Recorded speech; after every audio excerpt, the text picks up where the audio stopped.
Hi, my name's Frank Valentic from Advantage Property Consulting, and I'm going to talk today about some of the most common mistakes investors make. The first one is that they tend to buy in areas that they know, so often where they live.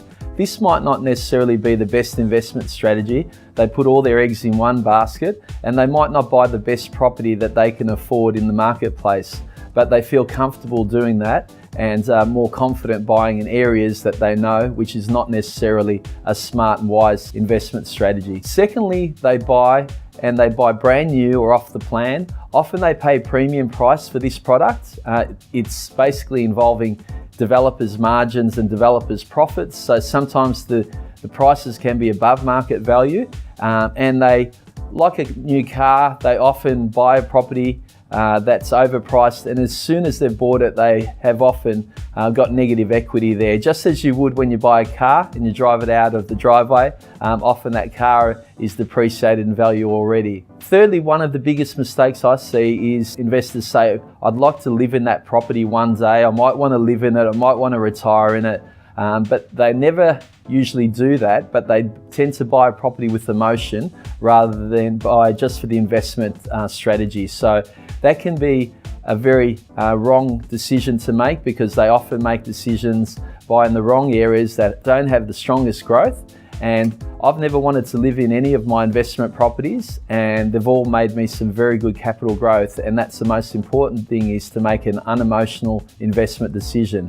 The next mistake is one big one where I see people buy interstate because it is cheaper. So if you're in the Melbourne and Sydney markets, if you're buying in Perth or Brisbane or Tasmania, the properties can seem really cheap and really affordable, but they might really be overpriced in the local markets because we're comparing them to the more expensive Melbourne and Sydney markets.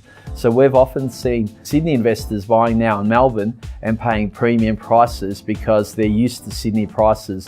And so you've got to be very careful to do your due diligence if you're buying interstate, and I'd recommend using a buyer's advocate in those areas so that they can guide you and make sure that you pay the right price. The last mistake is investors don't buy owner-occupied type properties that will basically be resold to owner-occupiers. So they're properties like service departments, student accommodation, studios, stratum and company share apartments, even regional properties that really don't appeal to the owner-occupier market.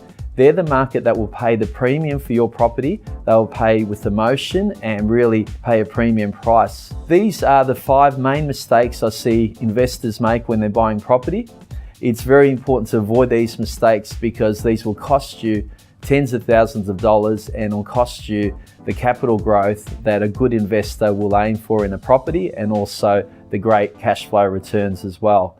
We look forward to seeing you next time for our investor tips.